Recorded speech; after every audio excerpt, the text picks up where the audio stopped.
New entry turnstiles, old Cyprus going away, and a visit from a remarkable legend playing on screens at the Disneyland Resort for the last 23 years makes his triumphant return in front of guests. All that and more on That Park Place. Welcome to our show here with me, Vash Sky, and my amazing... Lou, Jonas calls me his Wookiee co-pilot. I have to bestow the same title to you, good sir. Thank you so much for joining me on this adventure at my age, here. Being called anything hairy is a compliment, so thank you very much. Oh no! Well, well, you know what? I'm glad to be able to give you the compliment right there. That is for sure. But we're filling in for Jonas while he is on the road right now, and hopefully we can go ahead and do the boss proud right here. We have a couple of stories rounding up some stuff going on at Disneyland Resort that I think you'll be interested in. So let's go ahead and get started right here. From Theme Park Insider, this is Robert Niles. The Disneyland Resort is previewing new entry gates that would be installed at Disneyland and California Adventure starting later this year right here. This is kind of interesting because we've been keeping track of this story for a little while now, as Theme Park Wizard, interestingly enough, alerted us to some permits that were filed that said that they were going to be doing a multi-million-dollar infrastructural upgrade to their entry turnstiles in order to make them more ADA compliant and allow ECVs, wheelchairs, and strollers to use any entry gate once this project is complete in 2025. And now we have our first look right here at what these might actually look like. Interestingly enough, this might be a test before the major build that actually begins, because this is going to be a very expensive upgrade. But it says right here, quote, "We continue to invest in the overall guest experience, and our updated enhanced entry gates will really elevate the process of arriving in our theme parks." Kevin Giddon, General Manager, Arrival Experience, said, quote, "The test entry gate installed at California Adventure Park will enable our teams to get hands-on experience that will help inform the final install beginning later this year." So this is an interesting kind of update right here. By the way, I didn't know there was a general manager at Rival Experience, but I want to talk to that guy. That's a riot. I hope he has a long career and it stays there forever. But if he goes to get a real job somewhere and they look on his resume, Arrival Experience, oh, well, okay. Well, and I find this most ironic because the Arrival Experience at Disneyland Resort is largely seen as one of the worst in the world when it comes to Disney's theme parks because of how complex it is. I mean, it sounds like a fancy name for the guy with the flags in his hand who aims you at your parking spot, doesn't it? Exactly. Yeah, it kind of does sound like that. I do agree. It's like, when they used to say, "I'm not a janitor, I'm a sanitation engineer," or "I wasn't fired, I was seasonally readjusted." It's that kind of an upgrade. Right. Everything have to be an experience.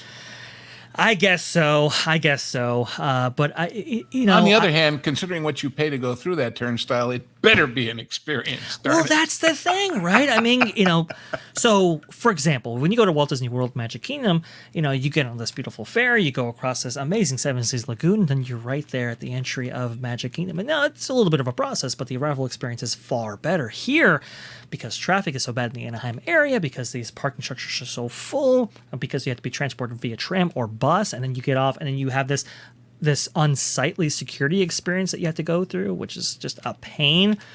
It's just not a great thing to have 60,000 guests do on any given day. So like I said, I want to talk to Kevin about some of those arrival experiences. It hadn't occurred to me about the security thing, because it's like, what are you going to frisk me? No, sir. It's your arrival experience. Yes, yeah. Well, could you bend over and spread them for your arrival experience? Well, that was the thing. Maybe Lou, the TSA needs to rebrand as Arrival Experience. Right. I don't disagree with that, probably. But that was the thing, Lou. I mean, they really they placed an emphasis in years past on these cast members who would scan your ticket for entry, because in their view, it was like that was your first impression going into the theme park, right? So it was really crucial that they be, very happy, that they'd be excited to see you and all this kind of stuff.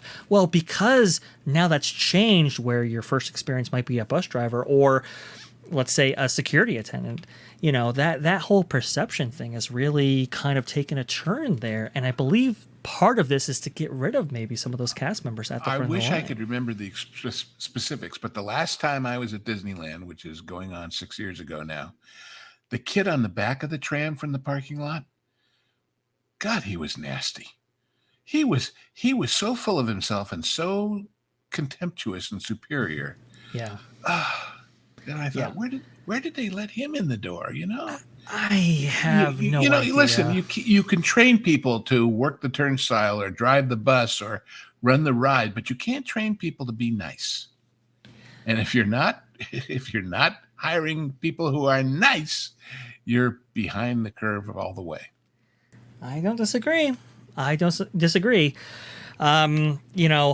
we'll see an improvement in cast member experience. From what I understand, I've been talking with Pro a little bit while he visits the Walt Disney World Resort. Apparently, he is saying that, at least out in Florida, the cast member bedside manner, let's say, has been noticeably improved. This time than his last trip, yes. Yeah, which is great. Great to hear. Yeah, I'm hoping absolutely. the same thing for Disneyland Resort, but I don't know. That culture's been changed so invariably. But speaking of changes right here, I want to go ahead and note this story. It's a minor story, but I think it's an important one before we get to the really, really good story. These Italian cypress right here at the exit of Haunted Mansion, before we get to the unfortunate part, these have been there actually since the beginning of the park, or nearabouts right here. You can actually see this right here, that they actually flank the the Clock of the World that used to be at the entrance. The original entrance to Tomorrowland. Right. Before being heavily changed in 1967 in order to allow for the People Mover track and so forth. But you can see right here, they were actually flanked, initially they were just by themselves, but they then set up all, I think, 48 flags representing the United States of America. And they may have added the 49th and 50th states eventually, but you can see right here, those cypress have been there for so long, as early as 1956, as far as my research will allow me to reach right here. Beautiful plants. They've been there for decades. Well, because of this new exit shop that they're putting in, it looks like they've made some modifications, and the modifications they made, well, they've been removed. And it's really heartbreaking. Go back to the illustration. They drew them in the illustration. They don't did, have them and that's why I thought they were going to be there. And I would just, not to be too, what's the word, itchy. Those cypress, although they are indeed Italian, are more apropos in New Orleans in Disneyland than all those plastic leaves at Tiana's in Orlando. Yeah, I do agree. I mean, these things were beautiful. Alaska and Hawaii came into the Union as states in 1959. Right. Yeah. So these cypress were moved, interestingly enough. It's likely that all 50 states would be represented at one point or another, but in preparation for the 67 version of this land, they were moved from this spot to the exit of Haunted Mansion, which as a facade existed, I think, since 1963, leading up to its. That's the point. The facade was there for, 2 years before the ride opened? Maybe more. Well, from what I understand, it was like 63, 64. Because they were building parts of New Orleans Square, and then they stopped for the 64, 65 World's Fair, and they came back, put in Pirates of the Caribbean in 1967, and in 1969 they opened Haunted Mansion. So that facade was sitting there unused for so long. The urban legend rumor was, they have it, it's really running, but they tested it, and a lady had a heart attack and died, so they have to redo it. That was the great kid story back in those days, right? Which builds up anticipation. People are like, "Oh, I got to see this ride," and it's a clever, it's grassroots marketing, let's say. So they were moved there in order to flank the Haunted Mansion facade. And you can actually see them as recently as months ago, right there in some of these shots, and it's just really unfortunate to see that. However, there is some good news right here. I absolutely love it when Disney does this. Patrick Warburton made an appearance at Soarin for the debut of Soarin' over California, for the resort's food and wine festival right here. See right here, Patrick Warburton, known to Disney fans for being the chief flight attendant of Soarin' and the voice of Kronk and Emperor's New Groove, recently surprised guests waiting to board Soarin' over California at Disney California Adventure. I think this is really great. We saw this with Johnny Depp, actually, when he made an appearance in Pirates of the Caribbean, and that video is just also, awesome. wasn't he on some kind of a like a billboard thing out front for Alice in Wonderland? Yes. Yes. I forgot about that, but you're right. He was on the billboard outside of the park for Alice in Wonderland. That was an exciting thing as well. I think he also made an appearance at the facade of Pirates of the Caribbean. Yeah. Waving the guests below right there. Very, very cool. You can see some video. Can't play the audio because it's laden with that Soarin music that I'm sure will give us copyright strike. But you can see it right here when he walks in right there. The fans just go nuts because, well, we've been seeing this guy on screen since 2001 in February when this attraction originally made its debut at Disney California Adventure. And he's so great anyway. I mean, he's just a naturally, he gets the joke about himself, as I say, about all great people. That whole I'm serious and therefore I'm funny thing that he does. You know, Tom Fitzgerald actually, who worked as an Imagineer at WDI, I believe he's still there, interestingly enough. But he worked on Star Tours and most recently Star Tours The Adventures Continue. And he's like, oh, we got to get Patrick Warburton in here because he is so funny. He can basically read a phone book and make you laugh. And so he's an excellent talent. A lot of people have, have remarked over the years about his little, nice work, pal. Getting the seatbelt in place or having the guy take off his mouse ears and you see that he's a little bit bald on top. Very, very cool. I love him. I think this is a great thing, and made a lot of guests stay, as you can see right there. But a wonderful promotion for this limited time run of Soarin' over California. Yes.